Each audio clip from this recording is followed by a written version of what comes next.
د اسطورو او افسانو ډکه یوه بله دره د میدان وردګ ولایت چک ولسوالۍ.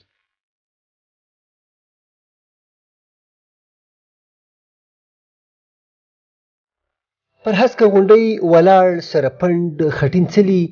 په شاوخوا سیمو کې په چهل دختران مشهور دي او ځینې یې بیا نهه برجه بولي. په دې برجونو پورې تړلې د اوو خویندو او دیو د سیالۍ په زړه پورې اسطوره د چک هر وګړي ته نیم نیم کله یاده ده، خو سپین ږیري یې بیا ټکی په ټکی کیسه کوي.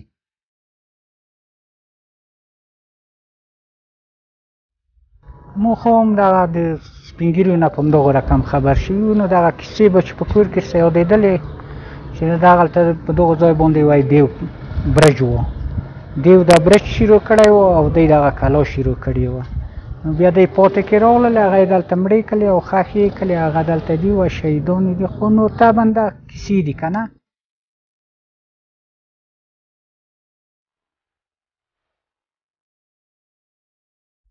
د اوو نجونو او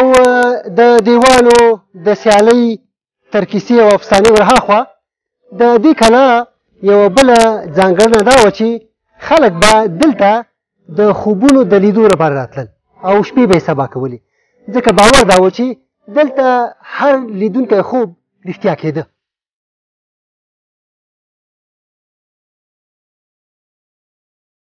څوک به ورغلل چې یو خوب کې ووینم چې هغه موته څه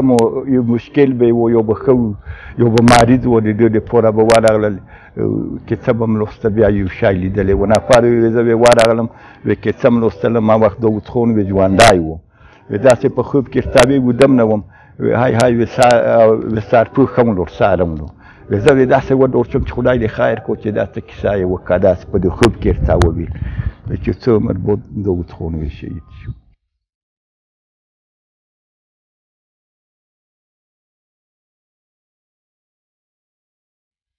د دیو او اوو خویندو اسطوره په دې سیمه کې ان تر وروستیو کلونو پورې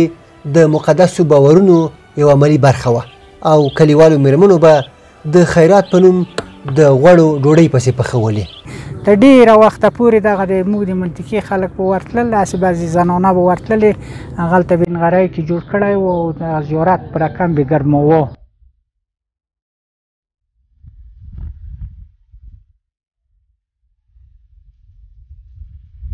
داسې برجونه جوړ دي، کالم نشته، ډېرې سترې سترې خښتې یې دي، په دې خښتو کې داسې ګوتې رکاش دي لکه د موږ او د تاسو چې دوی کې رکاش وي.